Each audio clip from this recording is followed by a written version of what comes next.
What's up, people? It's your girl Adeola. It's been a difficult week as Nigeria lost an icon, the big boss, our very own coach, Stephen Okechukwu Keshi, who died last Wednesday at the age of 54. Keshi was a player himself from 1979 to 1998, and he played for Nigeria from 1981 to 1995. He was the captain of the Super Eagles when Nigeria won the Africa Cup of Nations in 1994, and then he later coached Mali, he coached Togo and Super Eagles. Under his leadership, Nigeria won the 2013 Africa Cup of Nations, yes, making him one of the only two coaches that have ever won the Africa Cup of Nations, both as a player and as a coach. His wife passed away in December of last year. It's so sad. That's after battling cancer. They were married for 33 years and they had 4 children. As a matter of fact, it was at the beginning of this year that he buried his wife. So it's a really sad situation, and we're praying for their children. May his soul rest in perfect peace. Another icon that passed last week was Muhammad Ali. That's the heavyweight boxing champion whose words about believing in oneself inspired so many. Ali was 74 when he died. One of his famous quotes, the one that I like the most, is when he said that he who is not courageous enough to take risk will accomplish nothing in life. These two will be greatly missed, and of course, may their souls rest in peace. Guess what? I'm just keeping it real. You're not supposed to do it. You don't do it, eh? And this is becoming very embarrassing. What are you waiting for? Put him on speed dial now. My guy, what's up? Didn't I tell you? Did I? No lie. Didn't I tell you? No, baby. No, don't lie. One more time. No. That is what I've been telling this man. My people, I don't understand why Nigerian officials think that it's okay to lie to the people that put them in office. Imagine that Mr. President has been suffering from a serious ear infection for weeks, and this, his spokesperson, my father in the Lord, the man kept denying it for weeks. He went on Channels TV and said Buhari is fit as a fiddle. First of all, my yoga, why do you like rhyme? I don't understand. Wailing wailer, fit as a fiddle. Now only you waka come. Can you just talk straight like normal human beings? Must you always rhyme? But the very same day that he said fit as a fiddle on Channels TV, the man released a statement that Buhari is traveling to UK to treat ear infection. Actually, he didn't really admit that Buhari was going for treatment. He said that Buhari would be going for a 10-day vacation, and that while on vacation, he will visit ear specialists. I said, Hi, Mr. Femi Adesina. No, lie. Tomorrow now, my guy, when you say something and people don't believe you, can you blame them? So, back to serious issue. I heard that our president is sick. Yeah, very sad. Anybody can get sick, Me too, I get sick sometimes because, this one, it gives me headache. Call it a war. But why fly him to London? Why? You see that we don't have ear clinic in Nigeria? I don't know. I heard that we have over 250 ear, nose, and throat specialists in Nigeria. And then we have the National Ear Center in Kaduna State. What happened? What happened? Not good enough for big people? I guess it's not of international standard. So what happens when the rest of us have ear infection? Wait, let me check the budget. There has to be provision for the rest of us too when we get sick. Is there provision to fly us to London? Oh. No, there's no provision. Wait a minute, who is this? I see Uncle Dino. Uncle Dino's name, there is provision for Uncle Dino. I see Uncle Bukola Saraki. So there's provision for those people. What about my father? You see, even me, I'm not on the list.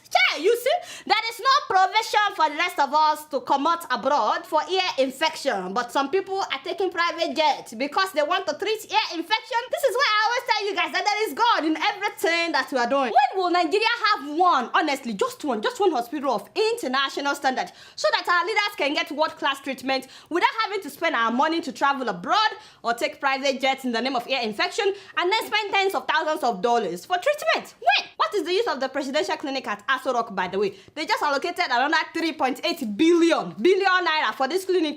You know that in 2011, they allocated 506 million for this same clinic. In 2012, it was 401 million. In 2013, it was 300 million. In 2014, 2015, it was 705 million for this same clinic. They even built a VIP wing, which it doesn't make sense. It's already a VIP hospital, for God's sake. Why do we need a VIP inside a VIP clinic? During Jonathan's tenure alone, they've spent more than 2 billion on this same clinic. After 2 billion common ear infection, the hospital cannot treat.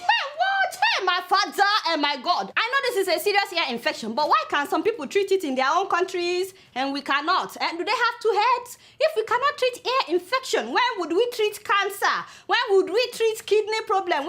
In fact, this is indirectly saying that we don't have qualified medical practitioners in Nigeria, and that is an insult. We have. In fact, when you get to many of these foreign countries, you may be treated by a Nigerian after all. This makes me real mad, really mad.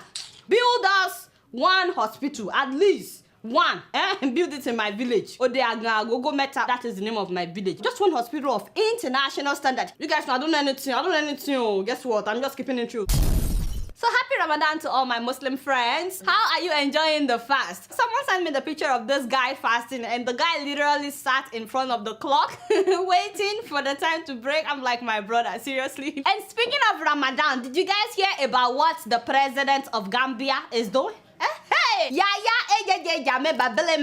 man said no singing, no drumming, no dancing, no any kind of festivity throughout the month of Ramadan. I said, hey, so people cannot enjoy themselves because they are fasting even in the evening after breaking the fast. They cannot play music. Haba, where is that written in the Quran? Show it to me. Does this law apply to Mr. President because he himself likes to dance?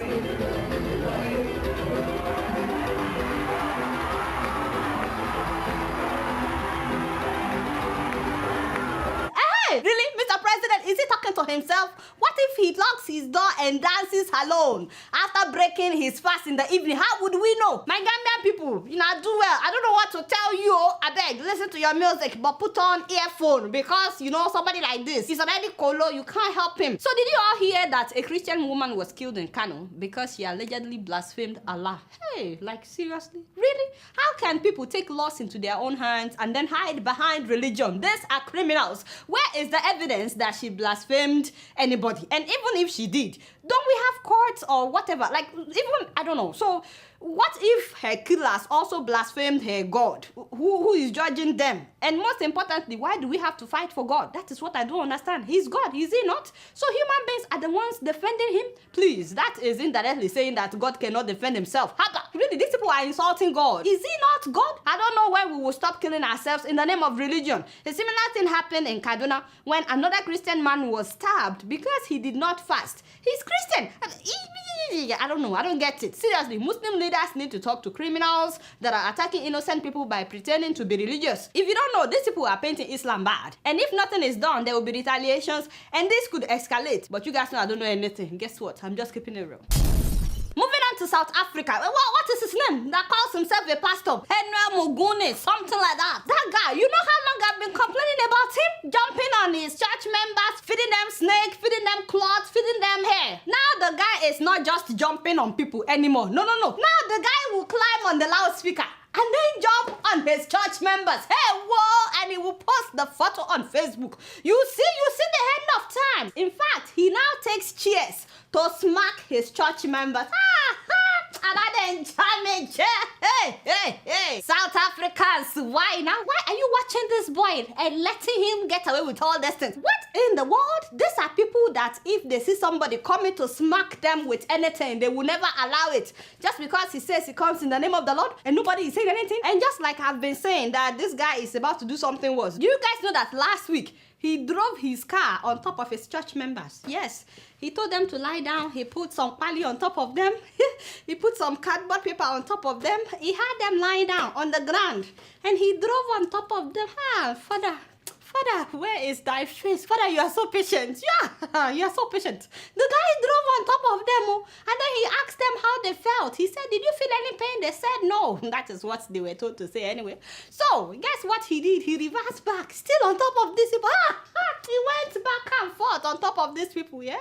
And then they got up and they started dancing. I'm telling you, the day this guy will kill somebody, it will be too late. South Africa. Arrest this guy before it's too late. They called him in front of a panel one time like this and he was defending himself. The prophet had some explaining to do. There's what we call demonstration of God's power, a proven that God has sent you. It takes the faith to understand. That's why no one died after eating the snakes. They ate it and it tastes like chocolate. Why? You are too nice. You are too nice to the guy now. Arrest him before it's too late. But you guys know I don't know anything or waiting by my own. Guess what? I'm just keeping it true. Moving on to Uganda, have you guys heard that Mr. President has appointed his wife as the Minister of Education? She's already a first lady. Now she's the Minister of Education, and on top of that, the Minister of Sports.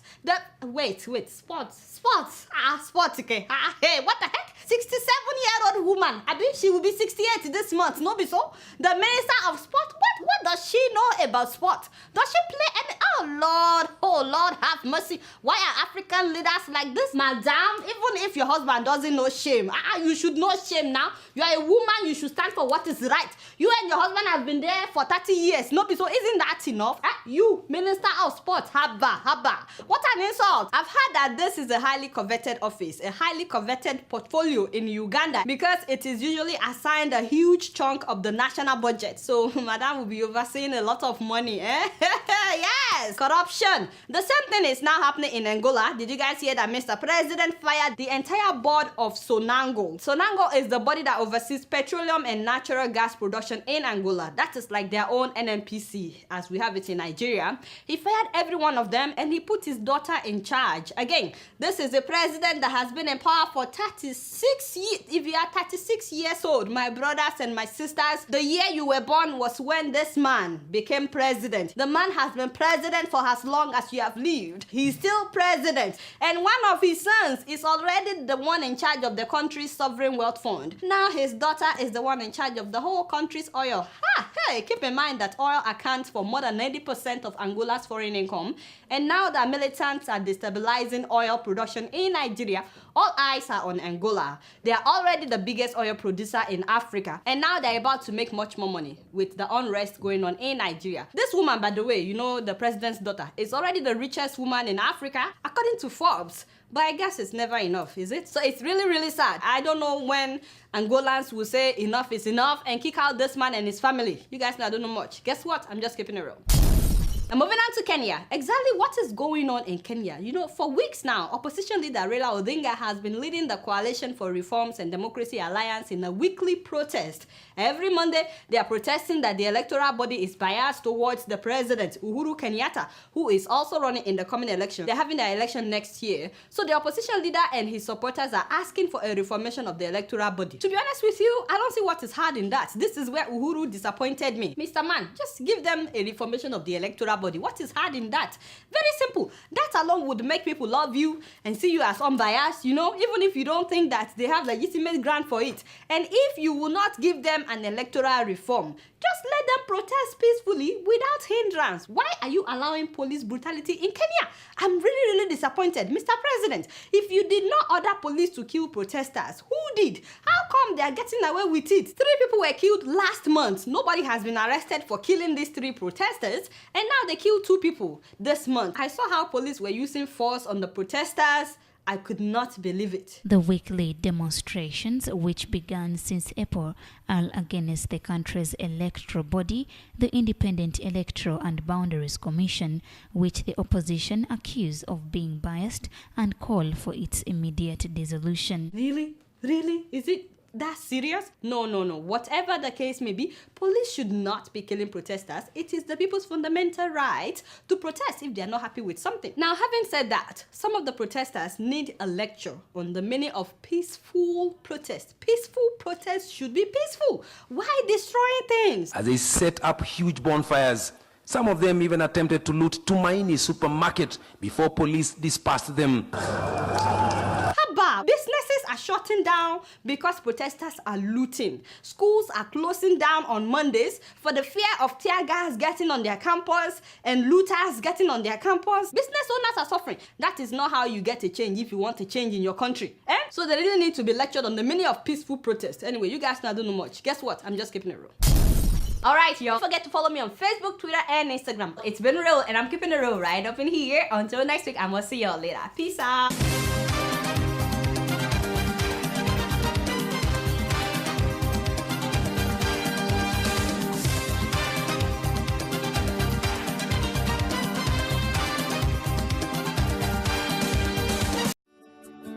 Welcome to First View Luxury Hotel. At First View Luxury Hotel, we offer excellent service. Our rooms have all the necessary facilities to make your stay comfortable and memorable. You will also have access to internet service, breakfast, 24-hour power supply, full air condition, free international calls, free tire pumping service, and free car battery charge. So what are you waiting for? Quickly visit First View Luxury Hotel. We are located at number 1 Adeola off Raji Rasaki Road, First Estate, Amuwo, Odofin Festac, Lagos. For more information or reservation, please call us on 080-7578-7135 or 080-9990-0601. You can also take advantage of our online ongoing promo at www.firstviewhotel.com to make your reservation and payment for your favorite room, which attracts a discount rate. Please note, rooms are reserved based on first come, first serve. First View Luxury Hotel. Experience the home of comfort. They come.